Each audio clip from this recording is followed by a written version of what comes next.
पूरी शिद्दत से अपने परिवार और बच्चों के लिए मेहनत करता है ताकि उसे बुढ़ापे में थोड़ी राहत मिल सके। लेकिन कुछ इंसान इतने बदनसीब होते हैं कि उम्र के आखिरी पड़ाव में उनकी परेशानियां कम होने की बजाय निरंतर बढ़ती रहती है।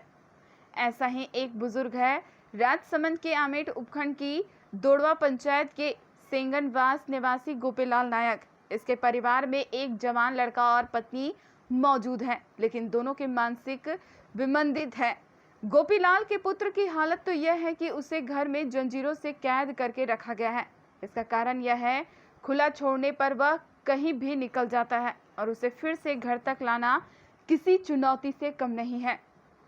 गोपीलाल बताते हैं कि 20 साल पूर्व उसकी पत्नी को मानसिक बीमारी हो गई। उसका उदयपुर में उपचार भी करवाया गया, लेकिन कोई फायदा नहीं हुआ।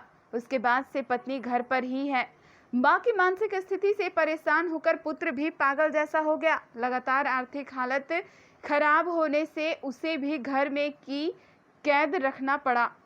आज 20 साल का युवा लड़का घर में बंद है और बुजुर्ग पिता पर पत्नी और पुत्र की देखरेख का जिम्मा है। ऐसे में यह कहीं कमाने भी नहीं जा पा रहा है, जिससे खाने पीने के लाले पड़ गए।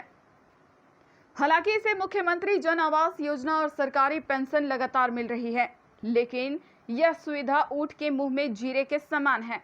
यह खबर सोशल मीडिया में वायरल होने के बाद आमेट एसडीएम निशा सहारन खुद पीड़ित के घर पहुंची और मेडिकल विभाग की टीमों को बुलवाकर जिला चिकित्सालय में इनके उपचार की व्यवस्थाएं करवाने के निर्देश दिए।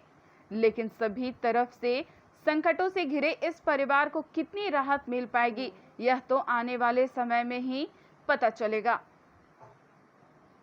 राजसमंद से सुनील जैन।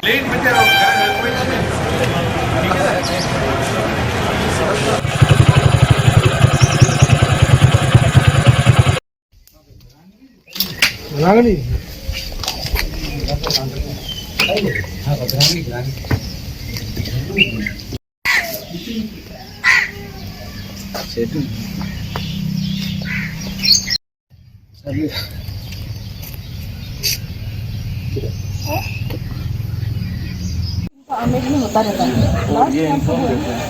एक बार उदयपुर के लिए जो बोला वास्तव में आपकी क्या उम्र है? रियल जो भी एज है वो इनकी अपनी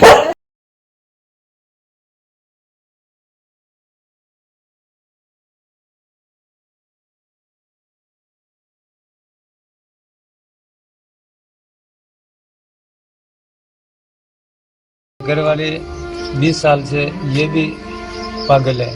इनको उदयपुर लेके गया, 3 बार करंट की चोटें भी लगवाई, तो भी इनका माइंड सही नहीं है।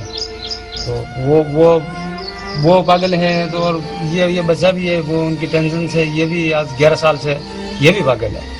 तो ये अभी ये जंजीर से बंधा हुआ है। इनको कहीं लेके छोड़ दूँ तो ये यहाँ इधर उधर चला जाता है और एक दूसरे को कहता हूँ ले भाई मेरा बच्चा वहाँ इधर घूम गया। तो कोई भी आसपास के लोग आते हैं, उनको एक बार केलवा से लाए, एक बार आमेर से लेके आए, 2 दिन 4 दिन से। और ये हमारे ये सरकारी ये इनके ये पागल के डॉक्यूमेंट है सर। ये भी 100% ये पागल है। और डॉक्टर साहब ने ये करा 40% कर रखा, बिल्कुल झूठ है ये। और मेरे ये अभी आया ये राजस्थान सरकार से, राजस्थान सरकार की ओर से, तो भी मेरे को कोई सहायता नहीं है। और इनकी पेंशन आती है 700, इनके 700 मेरी मिसेज के। तो मैं आर कैसे गोली खाता हूँ 2000 और 200 रुपये किराए की कई लोगों की मोटरसाइकिल लेके जाता हूँ। तो कोई आते हैं और इनके अलावा मैं सरपंच साहब की पूछा, सरपंच साहब की कोई सहायता हो तो दो।